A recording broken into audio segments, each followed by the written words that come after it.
oh, AJ can catch him early. How? Guys, Traversal ENT in the building, guys. Before I say anything else, make sure you hit the like button. Make sure you subscribe. Leave a comment down below because you know this video is about to be a banger. Yeah? Now check this out, guys. Let's talk about this Anthony Joshua punch power that every single AJ supporter seems to be telling me these days. It's all I ever hear.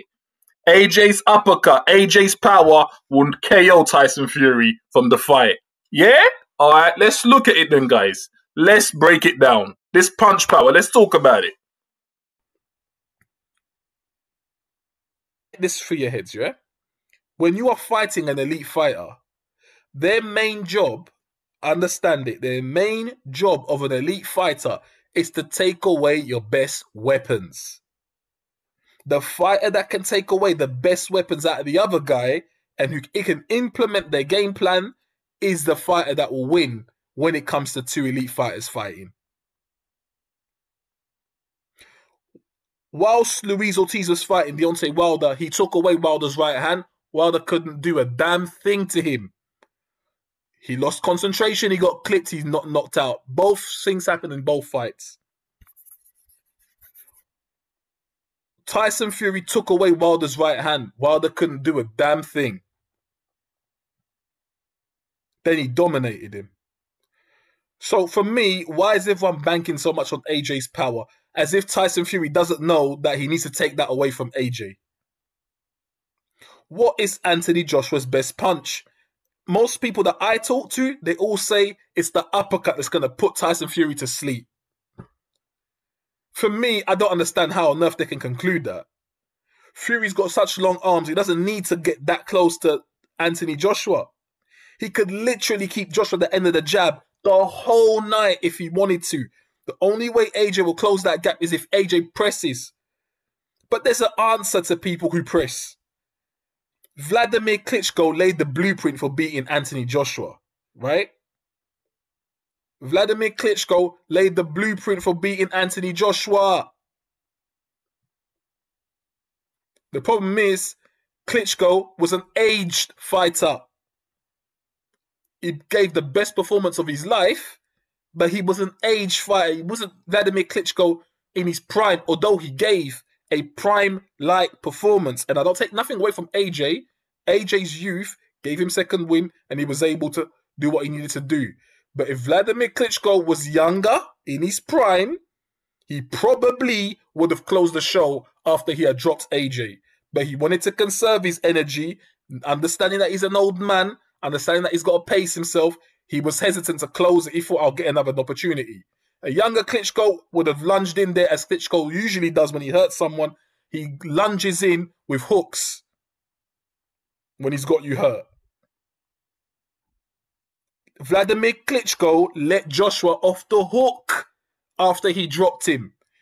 Vitaly said the same thing. He said Vladimir let Joshua off the hook. After he dropped him, Joshua was still buzzed the rest of the round. He should have finished him off. Now, yes, granted, AJ has improved significantly since he fought Klitschko. I give him that. I still think AJ second guesses himself a little bit after the Andy Ruiz first knockout. I think there's a little hesitation there. But I think overall, in terms of his boxing knowledge, boxing skill, yes, he's improved. But the blueprint is still there. And what is that blueprint that Klitschko painted for the whole world to see? Because it's easy now, everyone can go in there. Everyone will feel brave now fighting Wilder now, right? Why? Because Tyson Fury gave you the blueprint. Attack him, close the gap, attack him with hard shots. You get rid of this guy. He needs space to stretch his arms out to get that right hand in. If you close it, he hasn't got leverage to pull it back and hit you with it. So now everyone will fight Wilder, right? It's easy to beat Wilder once you know all of this. Klitschko gave the blueprint to beating Anthony Joshua.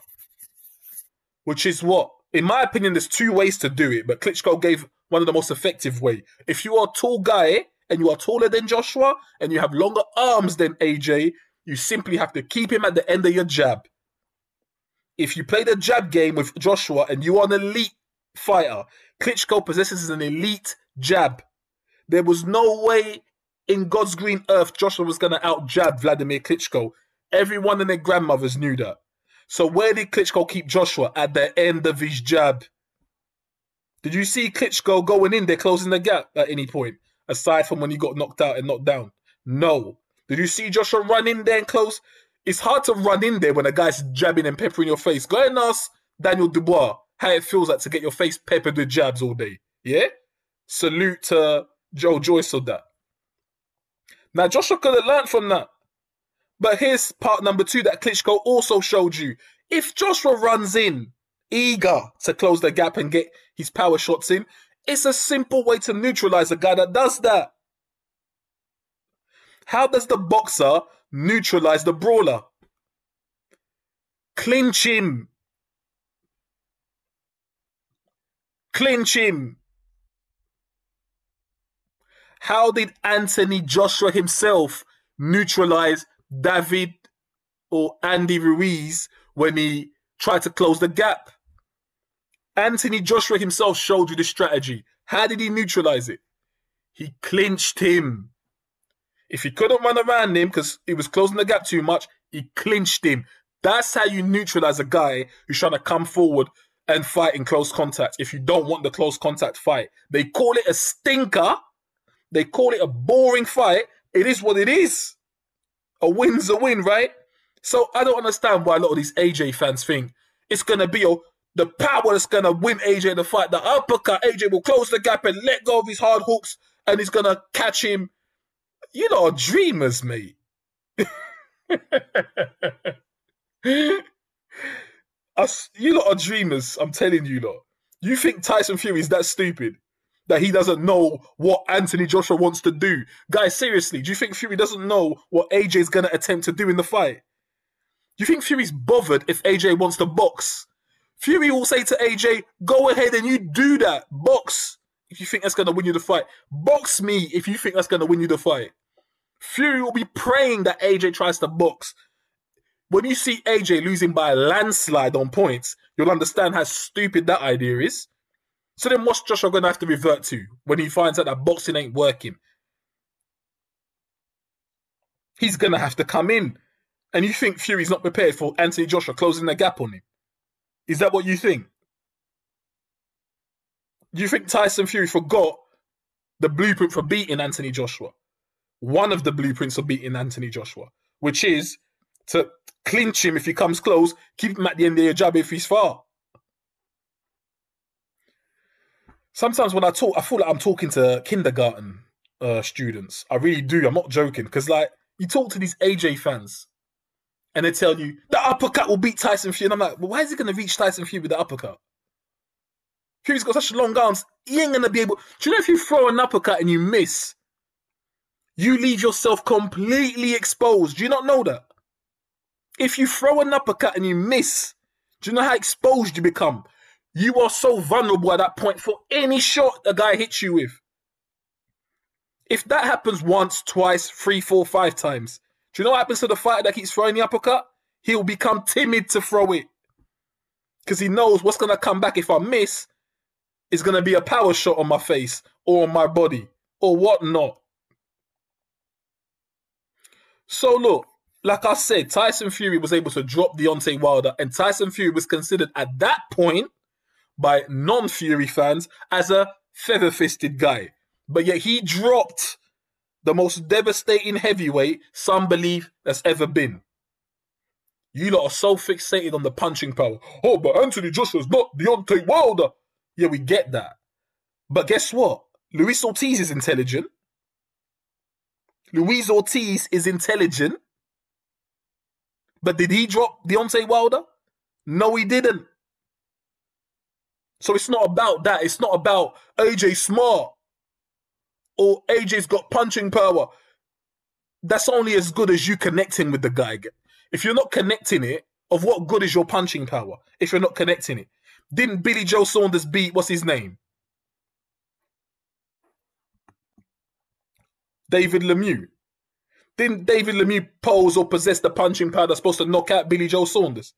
Of what good was that punching power when he couldn't touch Billy Joe? Billy Joe made a joke out of him, didn't he? Why? Because he took it away. How did he take it away? He boxed him, kept him at the end of a jab. When Thingy came forward, what's his name? Lemieux came forward to land them shots. Clinch! You know what happens when you get clinched too much? You get frustrated. You get peed off. You start to look at the ref and start moaning. You get out of your game plan. You get desperate. Then the only chance you got after that is you have to pray and hope that the guy that's dominating you makes a mistake. So guys, if you're banking on the whole punching power, you're mad.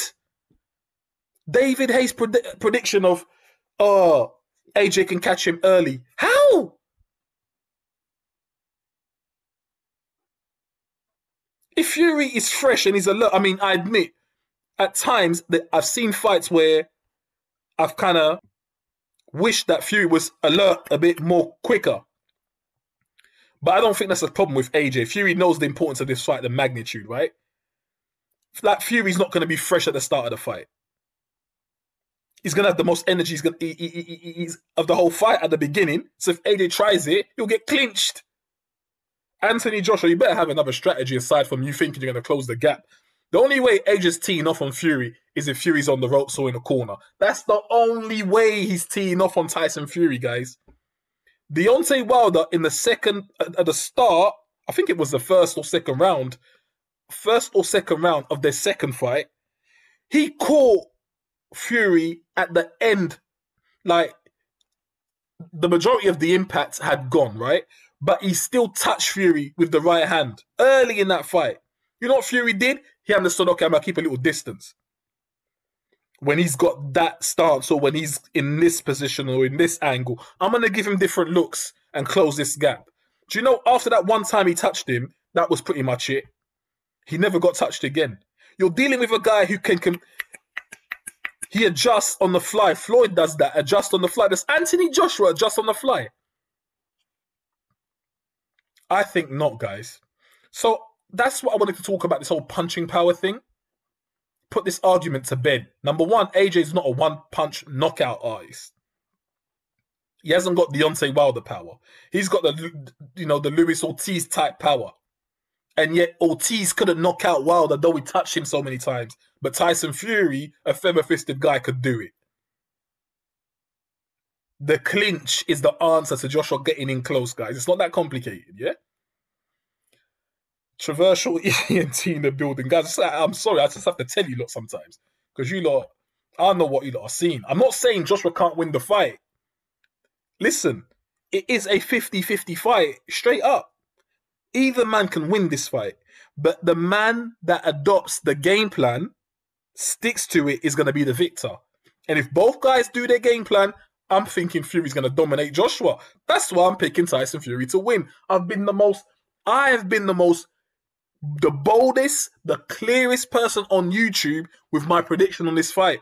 I'm not bending. I'm not changing my mind. I'm not watching 3 or 4 different press conferences or waiting for them to make a prediction. I'm telling you guys right now. I'm saying it last time. If both guys stick to the game plan, Tyson Fury will dominate Anthony Joshua. Because Tyson Fury has multiple ways of winning this fight. AJ has one. Make sure you subscribe, guys. Whether you agree with me or not, you got to appreciate the content. Subscribe and hit this like button. Make sure this video gets circulated, guys. Controversial ENT, I'm out.